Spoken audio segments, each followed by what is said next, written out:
few days ago, I posted a video asking you to submit some questions in a few different areas: online marketing, sales, revenue generation, anything you really want to. So today we're going to start off by answering some of those questions. JJ asks, how do we market Crown Town Flag Football League in North and South Carolina? So, Crown Town Flag Football. I had a quick chance to look at your site and look some things over. It looks like you guys have a lot of cool things going on.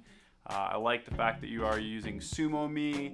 Those things are great. So some of the things to keep in mind when marketing a club or a community is the individuals in that community. What I mean by that is tell their stories and use their stories to help promote what you guys are doing as a whole. So some of the best mediums for that might be video, like we're doing right now.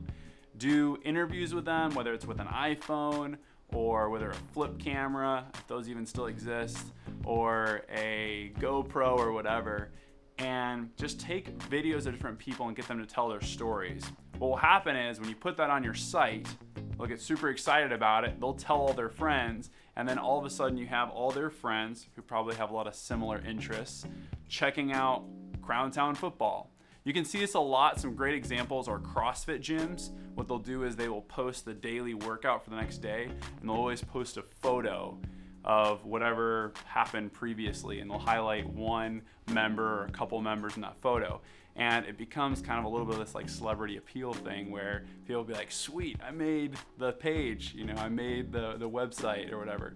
And for new members, that's awesome because it kind of gets them included. They feel special, they feel highlighted, and even for old members, it's like, oh sweet, I made the website again. So that's a great place to start, is get some videos of people, get some stories, and try to take a lot more photos and start highlighting who these people are on your website. Great question. Let's go to the next one. Anthony asks, what's your best intro/warm-up for a cold call? Great question, Anthony. I have to give a quick backstory before I can answer this question though. We at Huify do not cold call. I know, shocking. But the reality is what we do here is we get a lot of inbound leads because we do a great job at our marketing. We get a lot of people contacting us to basically figure out if our services are a good fit for their business. So all of the calls we make are warm calls because we're not just calling them out of the blue. Some of the things you can keep in mind, because you may not be able to change your whole organization, is be helpful at all times. A lot of times people are trying to make a lot of cold calls. They're trying to jam through a sales script. They're trying to stick with hitting a certain quantity, a certain number of calls versus hitting a certain amount of quality calls. So some of the places you can start there is try to decrease the amount of calls you're making per day so you can spend more time on each call individually, preparing before every single call. Here we try to prep anywhere from five minutes to an hour before each call. Now, why would there be such a huge range? The reason is some of the calls, if we get a lead on the website, we try to respond within 5 minutes of receiving that lead and try to get them on the phone. So obviously, because we're trying to respond within 5 minutes, we don't have an hour to prep. But if we're doing a follow-up call, or if we are calling them after we've seen that they've come in like over the weekend or something like that, then we want to prepare a lot more, and we want to prepare up to an hour for that call. Why is that important? If you prepare that much for every call, you can come into the conversation knowing some of the problems that they might have, and you can have educated questions. One of the gauges that we have on how well a call has been is if the other person who we're calling has talked more than we have. If we've done that, then we know that we've been asking them good questions and there's a good dialogue happening. So I know I really haven't answered your question quite yet. That's kind of the backstory, and that's some insight there. So let me actually answer your question. What is the best way to intro for a cold call? So we'll just say what's the best way to intro for a call, because like I said, we don't cold call.